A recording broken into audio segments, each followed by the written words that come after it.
آپ کو اس میں دفناتے ہیں اور آپ کے جنازے کے بعد مفت کھانے کے ساتھ ایک پارٹی کرتے ہیں۔ ایک دوسرے دوست سے کہتے ہیں، مرحوم ایک اچھا آدمی تھا لیکن اس نے ہمارے لیے کچھ بھی نہیں چھوڑا۔ یہی کچھ سوچتا ہوا میں گرتا پڑتا چلا جا رہا تھا۔ مجھے شہر کے ایک سرے سے دوسرے سرے تک پیدل چلنا تھا، کیونکہ اس وقت اور اس موسم میں کسی سواری کا میسر آنا محال تھا۔ یہ ایک لمبا سفر تھا، خصوصاً اس آدمی کے لیے جس نے بہت زیادہ شراب پی رکھی ہو۔ جب میں اندھیری اور تنگ گلیوں سے گزر رہا تھا تو مجھے کوئی متنفس نظر نہ آیا، نہ کسی کی آواز سنائی دی۔ میں کیچڑ سے بچنے کی کوشش میں فٹ پاتھ پر چلنے کی کوشش کر رہا تھا، لیکن اس کے باوجود میرے جوتے گیلے ہو چکے تھے۔ کچھ دیر بعد میں نے سڑک کے بیچوں بیچ چلنا شروع کر دیا۔ اس طرح مجھے کسی لیمپ پوسٹ سے ٹکرانے یا کسی گڑھے میں گرنے کا کم ہی موقع ملا۔ میرے چاروں طرف گہرا اندھیرا چھایا ہوا تھا۔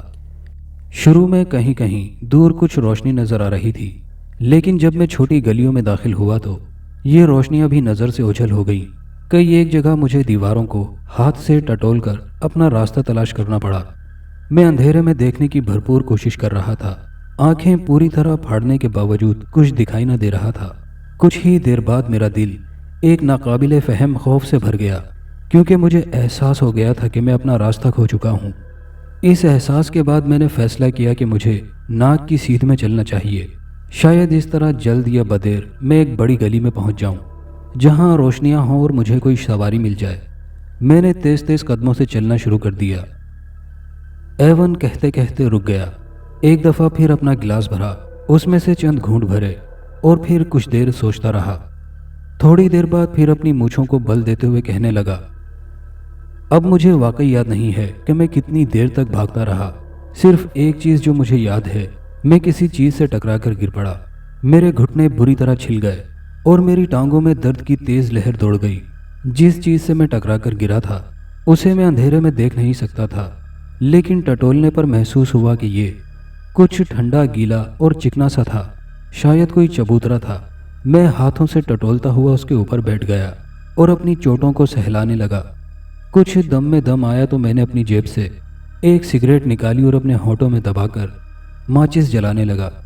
ماچس کا شعلہ بھڑکتے ہی جو کچھ میں نے اس روشنی میں دیکھا، اس نے میرے ہونٹوں میں دبے سگریٹ کو نیچے گرا دیا۔ میں نے دیکھا میں ایک پختہ قبر کے اوپر بیٹھا ہوا تھا۔ ماچس کے شعلے میں مجھے اپنے ارد گرد ایک محدود سی جگہ روشن نظر آ رہی تھی۔ اس سے باہر مجھے اندھیرے کے سوا کچھ نظر نہیں آ رہا تھا، نہ ہی کوئی انسانی آواز سنائی دے رہی تھی۔ قبرستان کا کتبہ دیکھتے ہی میں نے خوف کے مارے اپنی آنکھیں بند کر لیں اور اچھل کر اٹھا اور اس قبر سے دور ہٹ گیا۔ میرے پیچھے کچھ اور بھی تھا جس سے مجھے ایک بار پھر ٹھوکر لگی۔ گھبرا کر دیکھا تو یہ ایک اور قبر تھی۔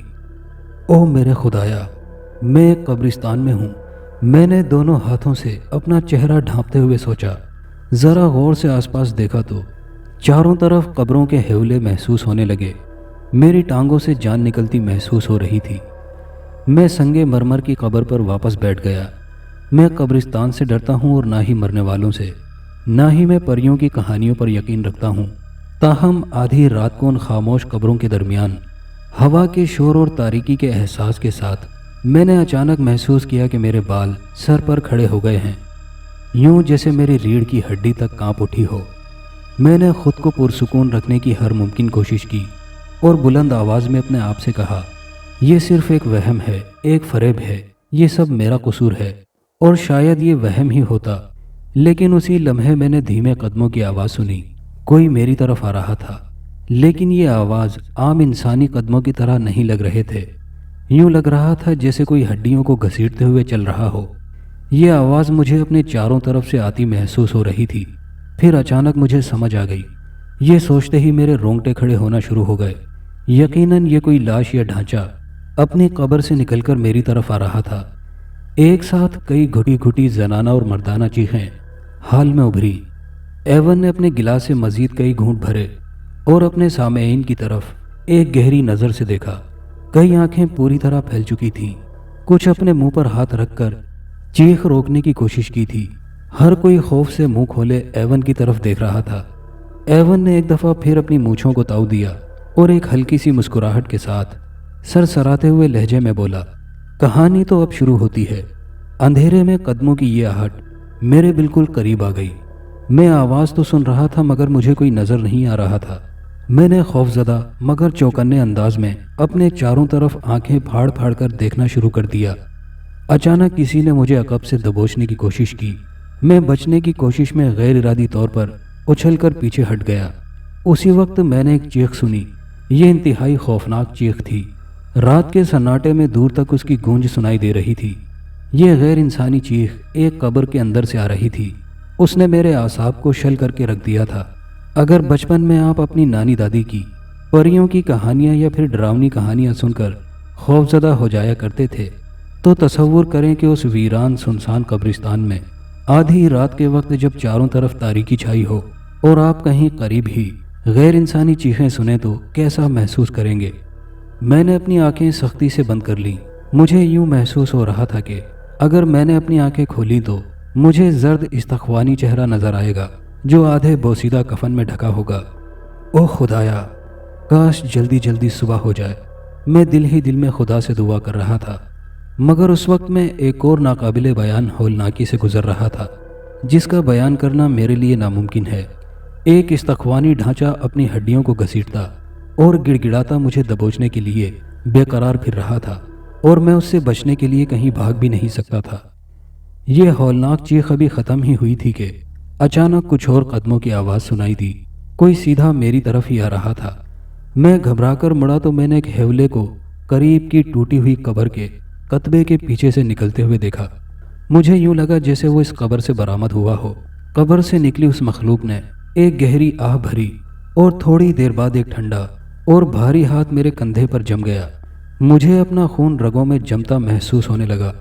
ایون کہتے کہتے رک گیا۔ سب لوگ دم سادے اس کی طرف ٹکٹکی باندھے دیکھ رہے تھے۔